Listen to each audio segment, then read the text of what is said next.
Hello दोस्तों, welcome to Dheeraj travel and trips. दोस्तों, आज हम मैहर आए हुए हैं और आज हम आपको मैहर के दर्शन करवाने वाले हैं। दोस्तों, कुछ जगह ऐसी होती है ना जिसके इतिहास की वजह से वो अपनी ख्याति प्राप्त करती है। यहाँ जो मैहर है, मैहर में माँ शारदा का एक टेम्पल है और उस टेम्पल की कितनी प्रसिद्धि है वो सारी चीज़ें मैं इस ब्लॉग में आपको बताने वाला हूँ।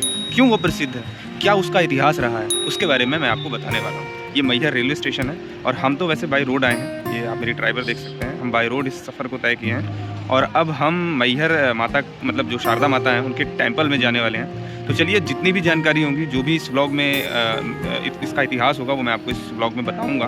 और चलिए देखते हैं। तो चलिए, जब तक हम मैहर पहुंचते हैं मैं आपको इसके इतिहास के बारे में बता देता हूं। मैहर मंदिर हिंदुओं की धार्मिक आस्था में बहुत महत्व रखता है, जिसके बारे में पौराणिक तथ्यों के अनुसार कहा जाता है कि यह प्राचीन भारत के प्रमुख शक्तिपीठों में से एक है। प्राचीन समय में मैहर मंदिर की खोज महान योद्धाओं आला और उदल नाम के दो भाइयों ने की थी। अब मन में प्रश्न यह आ रहा होगा कि आला और उदल थे कौन? तो आला और उदल बुंदेलखंड के महोबा के महान वीर योद्धा थे, जो अपनी वीरता के लिए पूरे भारत में जाने जाते थे। कहा जाता है कि इन महान योद्धाओं ने 52 युद्ध लड़े थे और विजय प्राप्त की थी।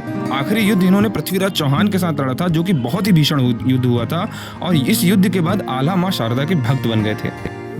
मैहर आने का सबसे उत्तम विकल्प रेल मार्ग और सड़क मार्ग है। रेलवे के द्वारा मैहर देश के प्रमुख हिस्सों से जुड़ा हुआ है और सड़क मार्ग के द्वारा आप दिल्ली से लगभग 800 किलोमीटर की ड्राइव करके मैहर तक पहुंच सकते हैं। आप मैहर सड़क मार्ग से आएं या रेल मार्ग से, आप डायरेक्ट रेलवे स्टेशन आकर यहाँ के वातानुकूलित प्रतीक्षालय में 10 रुपये प्रति घंटे का मामूली सा शुल्क दे करके फ्रेशन अप हो सकते हैं और उसके बाद माँ शारदा के दर्शन के लिए प्रस्थान कर सकते हैं। यकीन मानिए, यह वेटिंग हॉल काफ़ी ज़्यादा साफ सुथरा रहता है। मैहर अगर आप अपने व्यक्तिगत वाहन से जा रहे हैं तो आपको मंदिर की सीमा क्षेत्र में पहुंचते ही 150 रुपए की एक पर्ची कटानी पड़ती है, जिसमें आपका पार्किंग चार्ज भी जुड़ा हुआ होता है। हमने पर्ची तो कटा ली थी, लेकिन हमारे साथ एक दिक्कत हो गई। क्या तकलीफ है? पार्किंग की व्यवस्था यहाँ पे उपलब्ध नहीं है, इसलिए अब यहाँ पे हम लोग परेशान हो रहे हैं। तो जब भी आप अगर अपनी पर्सनल गाड़ी से आ रहे हैं तो थोड़ा जल्दी आ जाए ताकि पार्किंग मिल जाए आप लोगों को। यहाँ पे थोड़ा दिक्कत हो रही है पार्किंग की। और आज वीकेंड भी नहीं है, फिर भी ये दिक्कत नहीं है, फिर ये दिक्कत है। हम वीकेंड पे नहीं आए हैं, हम वीक डेज पे आए हैं, मंडे है आज। चलिए देखते हैं क्या होता है। फिलहाल तो हमने कहीं साइड में घुसा दी है गाड़ी, अब देखते हैं आगे। माँ शारदा माता के मंदिर ऊपर जाने के लिए आपके पास दो विकल्प उपलब्ध होते हैं। या तो आप सीढ़ियाँ चढ़ करके जाइए, जो कि 1063 के करीब सीढ़ियाँ हैं, उनको चढ़ करके आप ऊपर जा सकते हैं, या फिर आप रोपवे की मदद से भी ऊपर तक जा सकते हैं। रोपवे का समय सुबह 6:30 बजे से शाम को 7 बजे तक होता है, जिसके लिए आपको 150 रुपये की शुल्क देनी पड़ती है। यहाँ पे इसका चार्ज लिखा हुआ है। ज़्यादातर श्रद्धालु रोपवे का विकल्प चुनते हैं। हमने भी रोपवे का विकल्प चुना। जैसे ही आप टिकट कटवाते हैं, आपको एक टोकन नंबर दिया जाता है और माइक से टोकन नंबर का अनाउंसमेंट किया जाता है। जैसे ही आपका नंबर आता है, आप रोपवे की मदद से माँ शारदा के मंदिर की तरफ प्रस्थान कर सकते हैं। अब मैं आपको दिखाता हूँ कि किस प्रकार से श्रद्धालु टोकन लेकर के घंटों अपनी बारी आने का इंतजार करते रहते हैं। नवरात्रि में इस जगह का एक विशेष महत्व होता है, लेकिन जितना इसका महत्व होता है उस हिसाब से यहाँ पे भीड़ भी काफ़ी ज़्यादा उमड़ती है। रेलवे स्टेशन से बाहर निकलते ही आपको यहाँ पे भीड़ का एहसास हो जाएगा और अगर आप बाई रोड आ रहे हैं तो आपको पार्किंग भी शहर के बाहर ही मिलेगी। करीब 2.5 घंटे इंतज़ार करने के बाद अब आखिरकार हमारा नंबर आ गया है और अब हम रोपवे की मदद से ऊपर माँ शारदा के दर्शन के लिए जाने वाले हैं।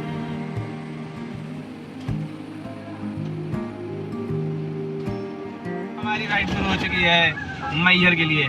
आप रोप की मदद से भी जा सकते हैं। ये रोपवे जो है, इस रोपवे की मदद से भी आप जा सकते हैं माता रानी के दर्शन के लिए, और सीढ़ियों के रास्ते से भी आप जा सकते हैं। पहले यहाँ से बाई रोड भी भेजा जाता था ऊपर, बट अब जब से रोपवे बन गया तब से अब रोपवे का उपयोग करता है, रोड बंद कर दी गई। ये आप देख पा रहे होंगे, यहाँ पे सारी रोपवे जो है ऊपर तक जाती है। इसका पूरा आप विस्तार देख सकते हैं, ऊपर तक जा रही है ये रोपवे। और ये नीचे आप रोड देख रहे हैं, पहले ये रोड ऊपर तक ऐसे गोल गोल घूमते हुए ऊपर तक चोटी तक जाती थी, लेकिन अभी रोड बंद कर दी गई जब से रोपवे चालू हुआ है। हाइट दिखाता हूँ मैं आपको। यहाँ आप हाइट देखिए, जिस ऊंचाई पे हैं हम लोग, और उस ऊंचाई से आप नीचे देखिए पृथ्वी का जो तल है वो कितना नीचे है।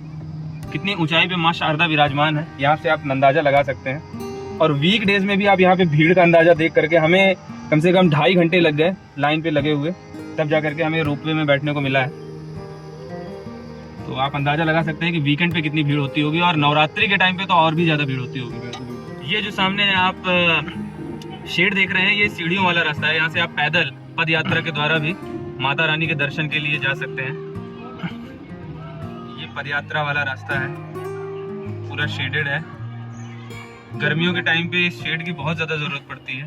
माँ शारदा का यह मंदिर त्रिचूट पर्वत पर 600 फीट की ऊंचाई पर मौजूद है।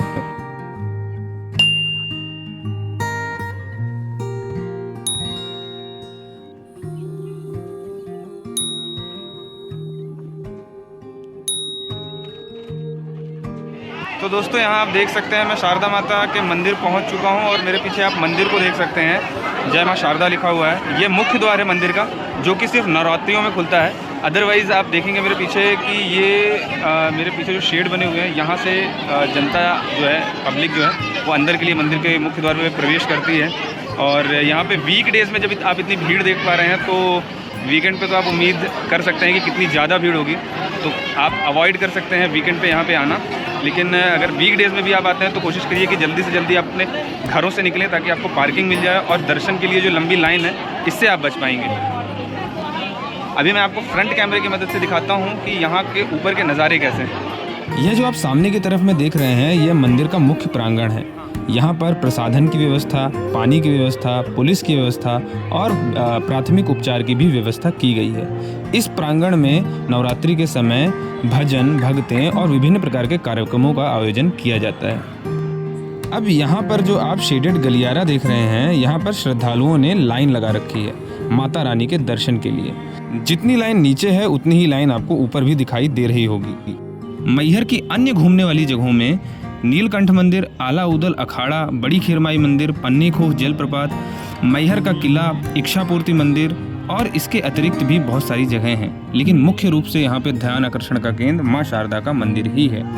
मंदिर के अंदर वीडियोग्राफी वर्जित है, अतः मंदिर के अंदर के दृश्यों को मैं आपसे साझा नहीं कर सकता, लेकिन कुछ विजुअल्स कैप्चर हो चुके थे। मंदिर के अंदर काफ़ी ज़्यादा धक्का मुक्की भी होती है, यहाँ तक कि मंदिर के कर्मचारी भी आपको धक्का दे करके बाहर करते हैं। महिलाएं, बच्चे, बूढ़ों सभी को धक्का दे करके बाहर किया जाता है, जो कि मेरी नज़र में खराब था, मुझे अच्छा नहीं लगा।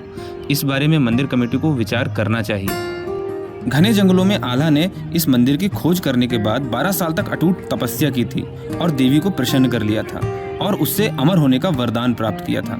आज भी कहा जाता है कि आला यहाँ पर अदृश्य रूप में आकर माँ देवी की पूजा करते हैं और कहते हैं कि देवी का पहला श्रृंगार आला ही करते हैं। मंदिर से नीचे उतरते ही बाएं हाथ की तरफ में माई की रसोई कमेटी के द्वारा निःशुल्क लंगर की व्यवस्था की गई है। यहाँ से आप माँ शारदा का प्रसाद प्राप्त कर सकते हैं। हिंदू धर्म में 16 प्रकार के संस्कारों का वर्णन किया गया है, जिसमें से मुंडन एक प्रमुख संस्कार है। यहाँ पर लोग अपने छोटे बच्चों का मुंडन करवाते हैं, उसके लिए भी एक कक्ष बनाया गया है। हमने भी अपनी मायरा का मुंडन करवाया। मंदिर से नीचे उतरते ही आपको बहुत सी छोटी छोटी दुकानें, जहाँ पे महिलाओं के श्रृंगार का सामान और बच्चों के खेल कूद का सामान आपको मिल जाएगा। तो इस प्रकार मैहर ट्रिप का यह व्लॉग यहीं पे समाप्त होता है। हमेशा की तरह जाते जाते मैं आपके साथ इस ट्रिप की कुछ फोटोज शेयर कर रहा हूँ। मुझे उम्मीद है आपको पसंद आएंगी।